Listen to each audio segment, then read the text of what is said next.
Luar biasa. Amin. Apa kabar Ci? Luar biasa. Puji Tuhan. Adik-adik di rumah, pada pagi hari ini kita akan mulaikan ibadah kita. Mari duduk tenang, kita naikkan pujian. Bapakku datang menyembahmu di sini.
Tuhan, kembali kami bersyukur kepada Engkau pada pagi hari ini Tuhan.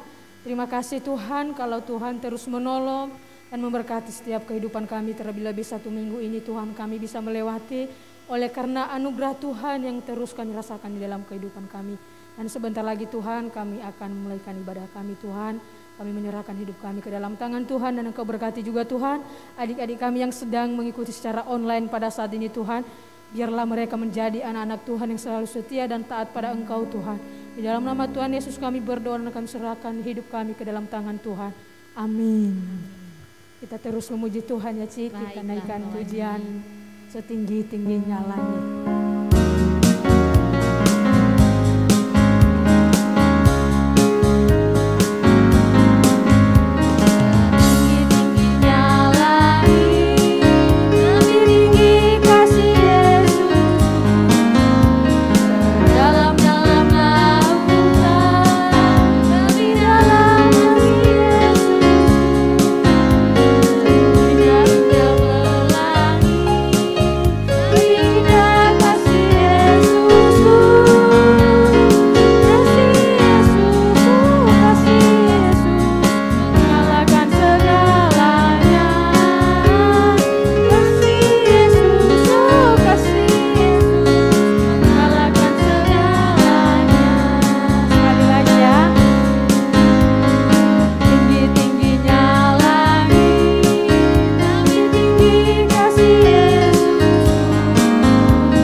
Kita terus memuji Tuhan ya, kita naikkan pujian Ada Satu Sobatku.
Kita akan mendengarkan firman Tuhan.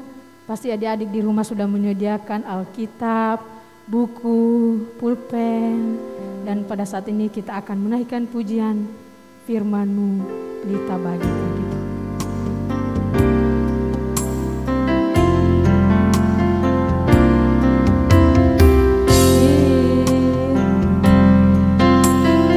Bagi kakiku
Oke, kita semua baca Alkitab, kita tutup mata, lipat tangan, kita satu dalam doa.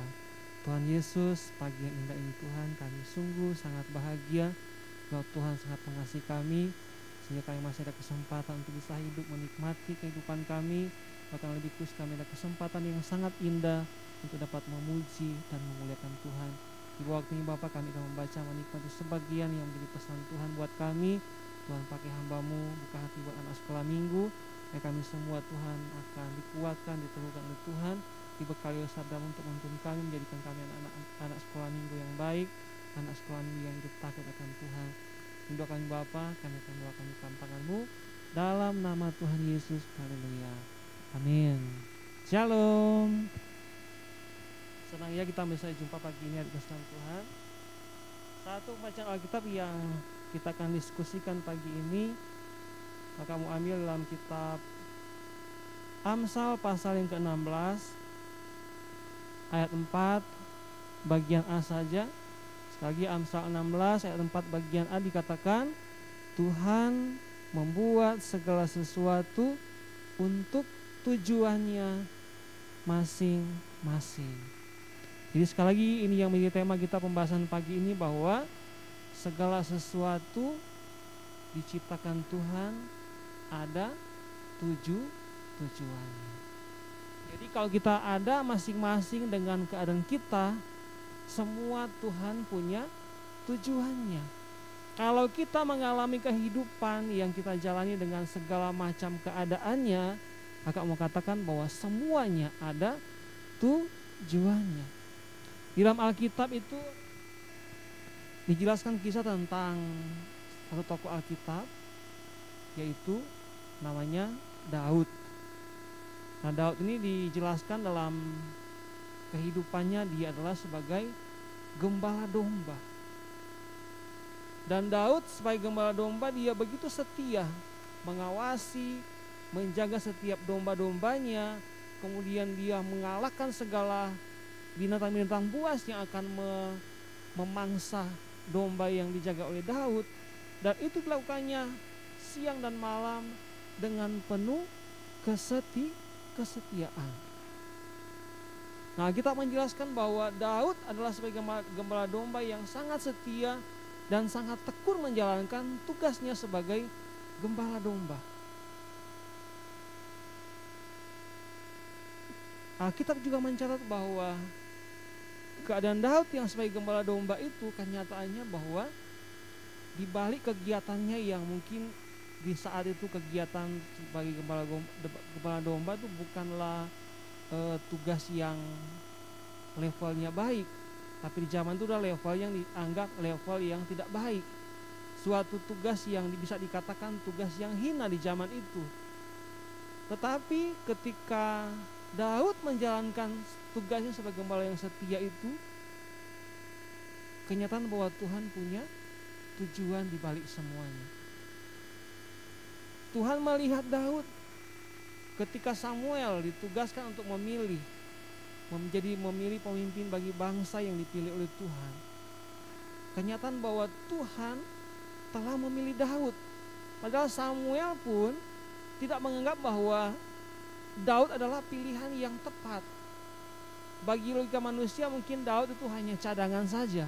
Kenapa? Kakak-kakaknya Daud itu badannya bagus, jiwa kepemimpinannya, dia latihan segala macam, punya kemampuan yang lebih dibandingkan Daud.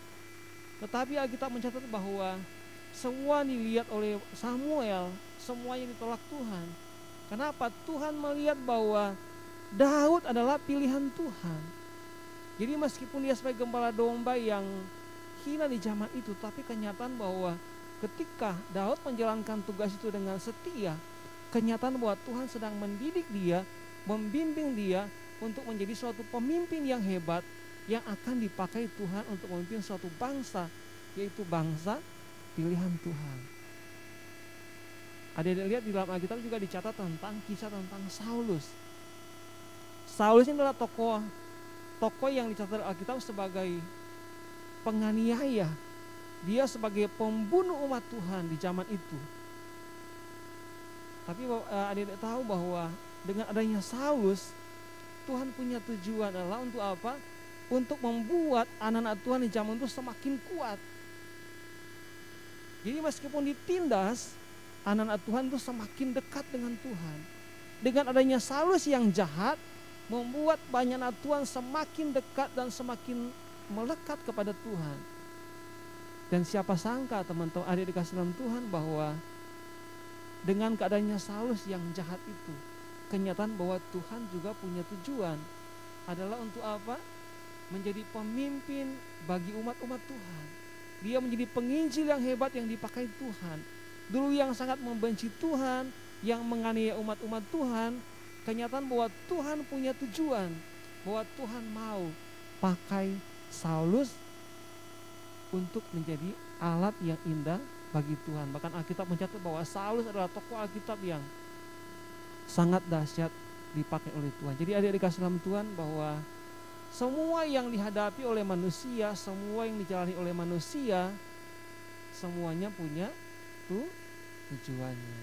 Jadi adik-adik kasih dalam Tuhan, kita nggak boleh lagi istilahnya menganggap enteng dengan semua keadaan kita. Kita juga nggak boleh istilahnya kecil hati dengan keadaan kita, mungkin kita begini, kita begitu dan lain sebagainya. Tapi Alkitab mengatakan kepada kita pagi ini bahwa Tuhan membuat segala sesuatu untuk tujuannya masing-masing. Jadi dengan adanya kita, bagaimanapun keadaan kita, bagaimanapun kondisi kita, sekali lagi Alkitab mencatat bahwa Tuhan punya tujuan untuk semuanya. Oleh sebab itu dikasih dalam Tuhan dua hal singkat yang kakak mau sampaikan kepada kita pagi ini. Ketika Tuhan menciptakan segala sesuatu ada tujuannya, bagaimana kita menanggapi itu? Apa sih maksud Tuhan ketika menciptakan segala sesuatu ada tujuan masing-masing? Yang kakak mau sampaikan 2 poin. Yang ke satu, tujuannya adalah supaya kita hidup saling melengkapi. Jadi ketika Tuhan menciptakan segala sesuatu ada tujuannya masing-masing. Nah tujuan buat kita itu apa? Tujuannya adalah untuk membuat kita hidup saling melengkapi. Jadi ketika Tuhan menciptakan kita, istilahnya enggak ada yang salah. Tuhan tidak menciptakan kita ada yang hebat sekali kemudian ada yang jelek sekali, enggak. Semua ketika Tuhan menciptakannya, bagaimanapun fisik kita, bagaimanapun keadaan kita, semuanya Tuhan punya tujuan untuk apa? Supaya kita hidup itu saling apa? Saling melengkapi. Kalau lihat tangan kita ya, ada jempol, ada telunjuk, ada tengah, ada manis, ada kelingking. Semua jenisnya beda-beda. Tetapi ketika disatukan, dia menjadi satu alat yang sangat kuat. Tangan menjadi satu hal yang sangat kuat untuk mengangkat segala sesuatu. Kenapa? Sebab di dalamnya itu ada banyak hal yang diciptakan Tuhan. Untuk apa? Untuk saling melengkapi. Ketika itu menjadi satu, maka dia menjadi satu kekuatan yang tidak dapat dikalahkan. Itulah sebabnya adik-adik kasih dalam Tuhan, Alkitab sekali mau mencatat kepada kita pagi ini. Jadi sekali itu tujuannya kita mesti memahami ini. Kenapa Alkitab katakan bahwa segala sesuatu, Tuhan membuat segala sesuatu ada tujuannya masing-masing. Itu tujuannya adalah untuk apa? Untuk membuat kita hidup itu saling melengkapi. Jadi nggak boleh lagi kita yang ada yang menganggap bahwa saya yang paling hebat, saya kenapa begini, kenapa saya kecil, kenapa saya hina dan lain sebagainya. Nggak bisa gitu. Kita mesti memahami bahwa Alkitab sudah mencatat bahwa ketika Tuhan menjadikan kita, bagaimanapun keadaan kita, sekali lagi ingat baik-baik bahwa Tuhan punya tujuan supaya apa? Supaya kita hidup itu saling melengkapi. Jadi nggak ada lagi yang boleh katakan wah saya paling hebat, saya yang paling jago, saya yang paling is the best. Tidak ada teman-teman ya. Adik kasih dalam Tuhan, kita semua sama di hadapan Tuhan. Ketika Tuhan menciptakan kita, sekali lagi Tuhan punya tujuan supaya kita hidup itu saling melengkapi. Jadi nggak boleh ada yang sombong dan juga nggak boleh ada yang kecil hati. Semua sama di hadapan Tuhan. Tuhan menciptakan kita semua punya tujuannya masing-masing. Dan yang kedua, apa sih tujuannya ketika Tuhan menjadikan segala sesuatu ada tujuannya masing-masing? Ya tujuannya adalah supaya hidup kita itu hidup selain saling melengkapi. Yang kedua kita tuh diminta untuk hidup saling saling mengasihi.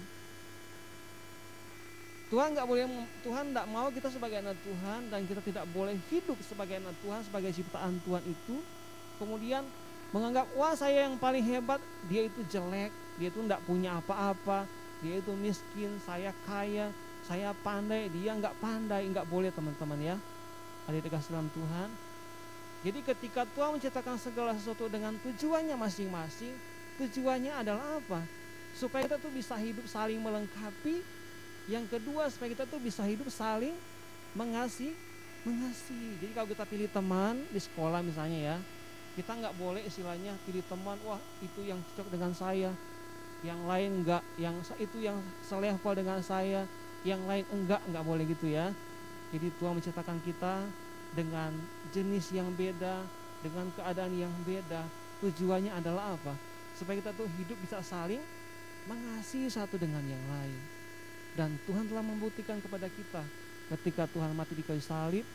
Tuhan tidak hanya mati untuk yang kaya saja, atau yang pandai saja, atau yang ganteng aja, atau yang cantik saja.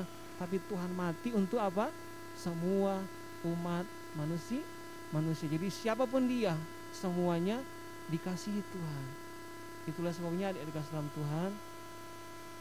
Jadi ini dua hal penting yang mau sampaikan kepada kita pagi ini, bahwa ketika kita tahu bahwa Tuhan membuat segala sesuatu untuk tujuannya masing-masing, nah pagi ini kita pahami bahwa kenyataan kita tahu bahwa ketika kita diciptakan Tuhan dengan keadaan yang beda, tujuannya adalah apa?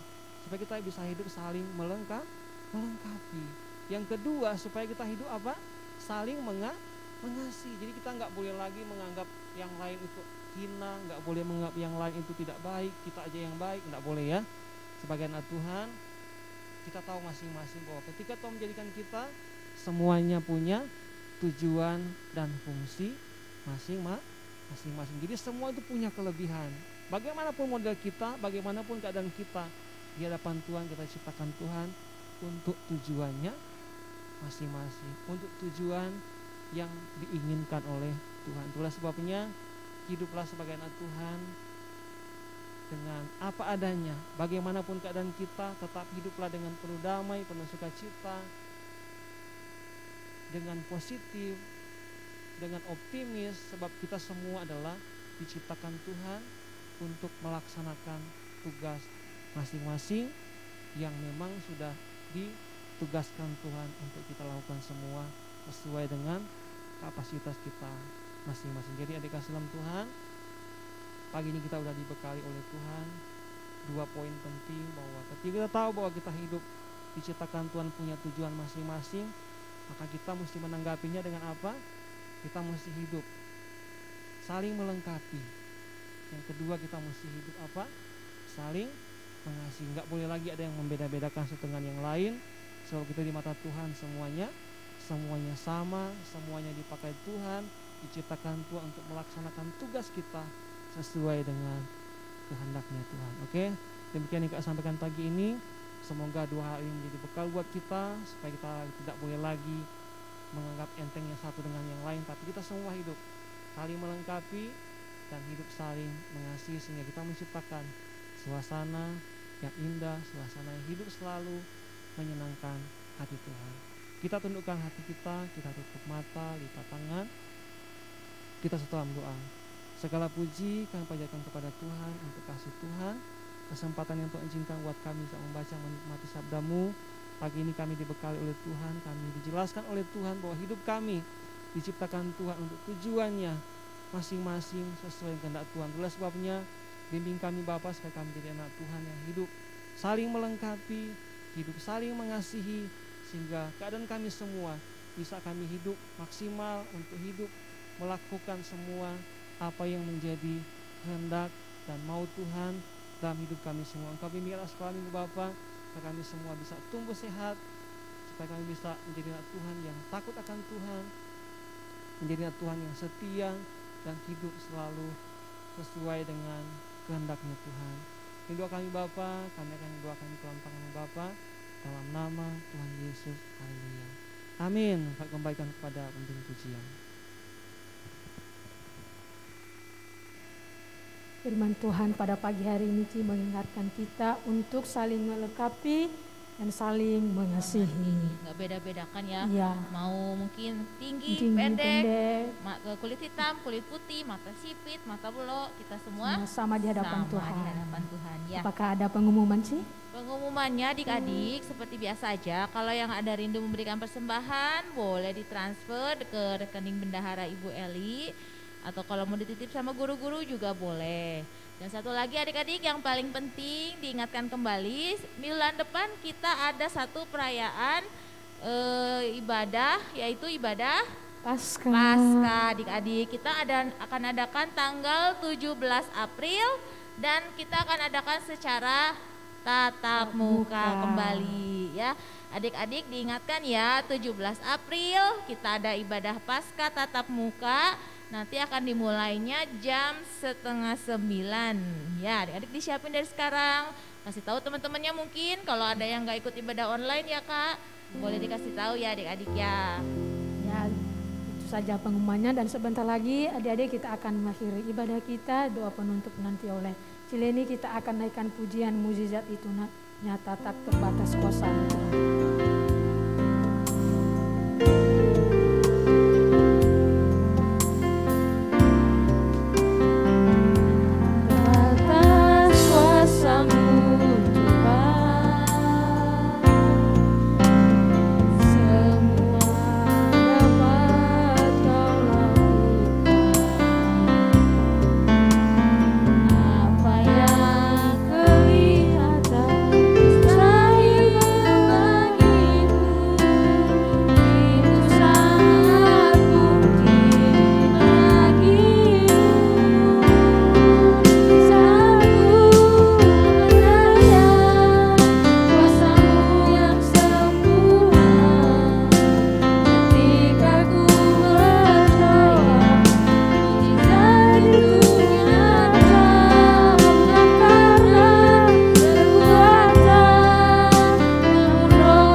Terbatas juga dalam setiap kehidupan kami. Terima kasih untuk firman-Mu yang sudah kami boleh terima pada pagi hari ini.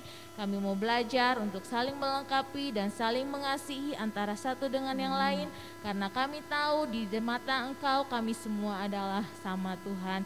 Memberkati setiap anak-anak-Mu yang sudah mengikuti ibadah pada pagi hari ini, memberkati dalam sekolah mereka Tuhan, mungkin sudah mulai tatap muka atau juga mungkin yang masih ada bersekolah secara online. Biarlah kiranya hikmat Tuhan tetap Kau nyatakan atas setiap kehidupan mereka, supaya mereka boleh tetap mengikuti sekolah dengan baik dan dengan tetap diberikan kesehatan juga Tuhan. Terutama Kau tetap jaga kesehatan mereka. Kau yang tahu setiap keberadaan mereka saat ini juga Tuhan. Kau yang akan lawat setiap anak-anak-Mu yang mungkin ada yang sakit, yang ada beban berat. Mari Kau akan lawat, Kau akan jamah ya Tuhan, sehingga setiap anak-anak-Mu pun boleh kembali diberikan kesehatan. Berkati juga setiap orang tua anak-anak-Mu ya Tuhan, dalam setiap pekerjaan mereka, usaha mereka, apapun juga yang mereka lakukan, kami percaya berkat Tuhan tetap nyata dalam setiap kehidupan dan keluarga mereka. Terima kasih Bapak, terima kasih Yesus untuk firman-Mu, untuk berkat-Mu yang sudah kami terima melalui ibadah pada pagi hari ini. Biarlah kiranya kasih Tuhan yang akan terus dan senantiasa menyertai kehidupan kami hari ini, sepanjang hari ini, bahkan sampai minggu depan kami kembali bertemu dalam ibadah. Terima kasih Bapak, ini doa kami ke dalam tangan-Mu, kami serahkan sepenuhnya. Dalam nama Tuhan Yesus kami berdoa. Amin. Ibadah kita selesai, Tuhan Yesus memberkati.